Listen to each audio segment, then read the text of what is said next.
think so. And I think precisely that it is the way and the path of taking out.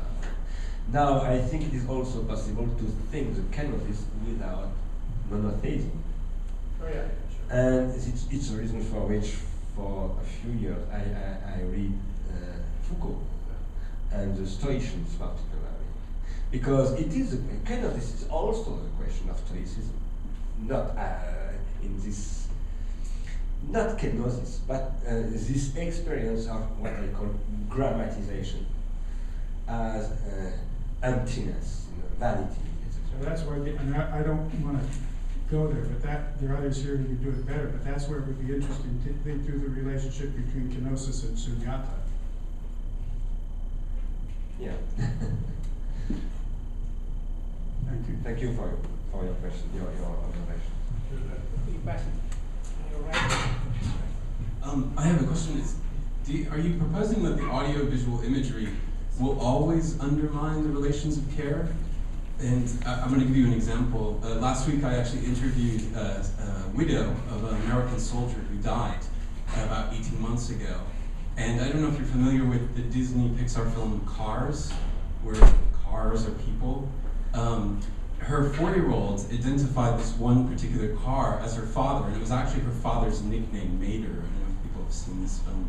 And she said that after the father died, the child watched the film with the family over and over again. Now, the child watched the film over and over again before, but apparently it went up in the sort of significance for the family, it became apparent. And she said that over time, over the past 18 months, they began to watch it less and less. And I began to think about the sort of process of mourning that was going on for the child, but in a context, I know it's not exactly the Winnicottian sense of care, but in some ways it possibly was. And so my question is, do audiovisual images, and I think you probably have in mind this repetitive watching of Disney and stuff like that over and over again, must it always undermine the possibilities of care?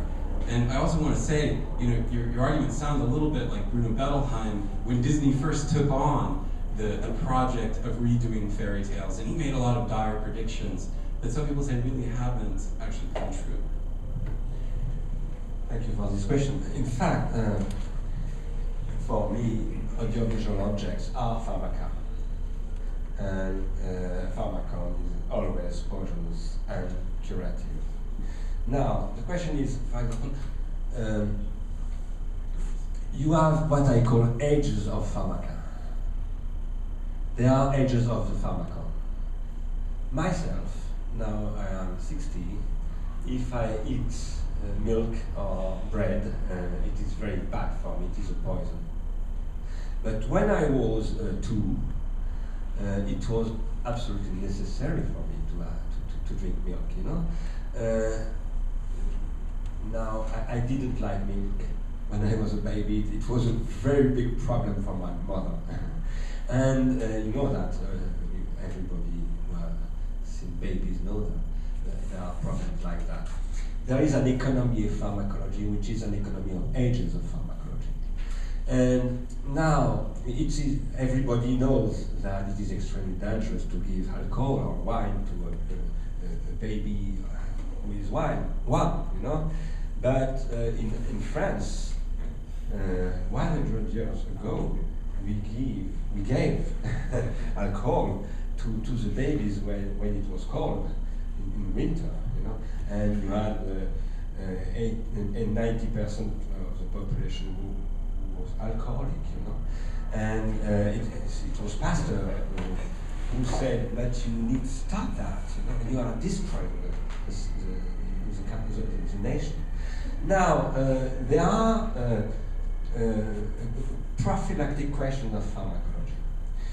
Myself, I think that only a pharmacon can cure the poisonous effect of the pharmacon.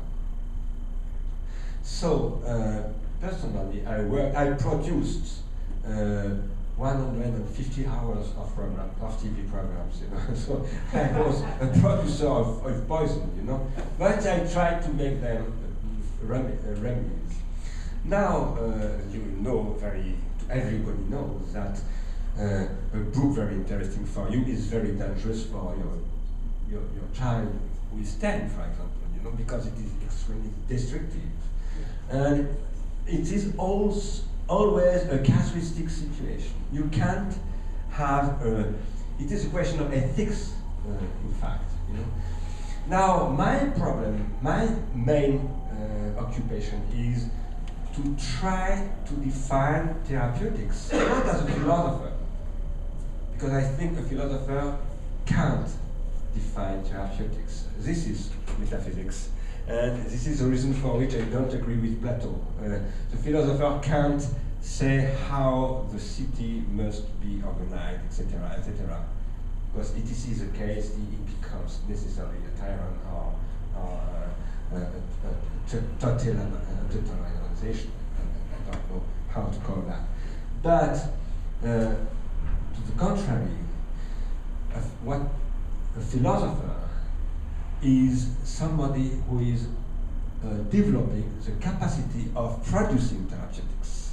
And this is exactly the role of the mother, in fact, for the child, you know, or of the father, because it's not only the mother who is producing that. The father is producing that too. You know, he is a good one. And now we have to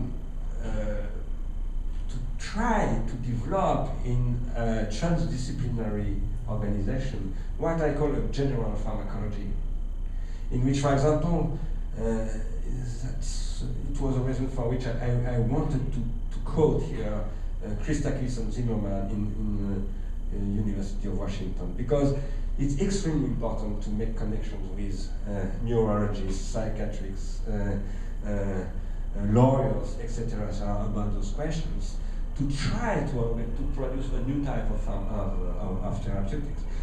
At the beginning of the 20th century, Edouard Bernays was a kind of therapeutics. It was not a poisoning. You know, he was taking care of the limit of capitalism of the 19th century, which was the perish of the rate of profit. And at this moment, it was extremely fruitful, particularly for America, but not only for America. Now, a pharmacon can be good for you for a time, and later very bad for you. The remedy proposed by Edouard Bernays was maybe like the milk for me when I was 2, and a poison for me now that I am 60. You know? And we are maybe 60 about that organization. But now, the good thing to do is to experiment with pharmaca, how to produce new practices and invent, and it is the work of artists particularly, not only artists, but particularly them.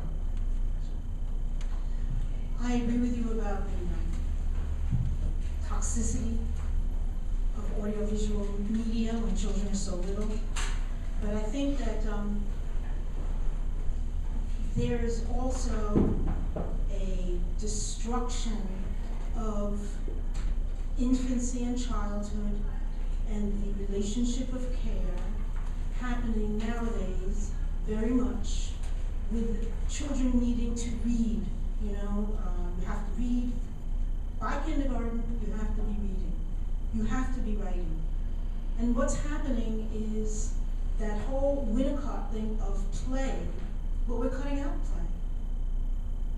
We want children to read before they have the full play experience, religious experience, tactile experience of engaging the world, of imagination, of science, of creativity and religion. And we're putting them into linear book form from infancy. I mean, a lot of people are doing that right now. And I think that a lot of that has to do with, it's not just audiovisual media, but it really is a continued